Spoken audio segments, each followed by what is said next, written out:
may nag-email sa akin. Ha? Patingin nga! Ate, pag daw nagpahiram tayo sa kanya ng 10K, ibabalik niya daw sa atin 3 million. Ha? Hindi ba pwede magpaalam mo tayo kay tita? Wag na! Sige, papadala ko na lang sa kanya. Tatawagin ko na si tita, sabihin ko nag-send tayo ng pera sa nag-email sa akin.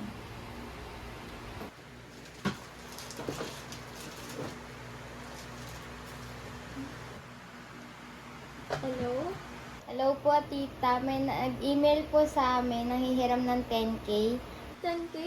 Ba't nagbigay kayo agad? Di pa nga kayo nagtatanong sa akin kung totoo ba yan o hindi. Parang hindi naman po kasi scam yun. Lalo na kailangan po namin ng pera kasi wala na po yung mga magulang namin.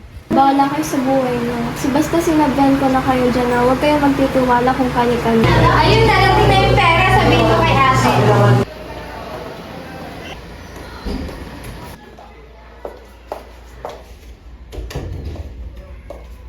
Ate, padating na daw yung pera. Ate, padating na daw po yung pera. Mabuti naman. Tagal na natin inaantay yan eh.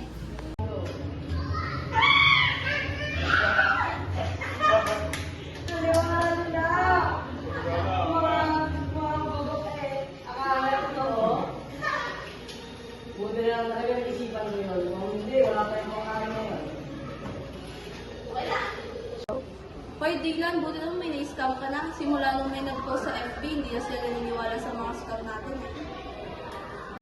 Kaya nga eh, galit na sa atin si boss. Oo nga pre, ang baba ng kita ko, tas ganit pa ang misis ko. Ha? Akala ko ngayon na dadating yung pera. Sabi niya kahapon, bukas daw. Ano? Hindi dumating sa inyo yung pera? Sabi sa inyo dapat makinig kayo sa akin. Magtanong sana kayo, sinigurado niyo muna kung totoo yan o hindi.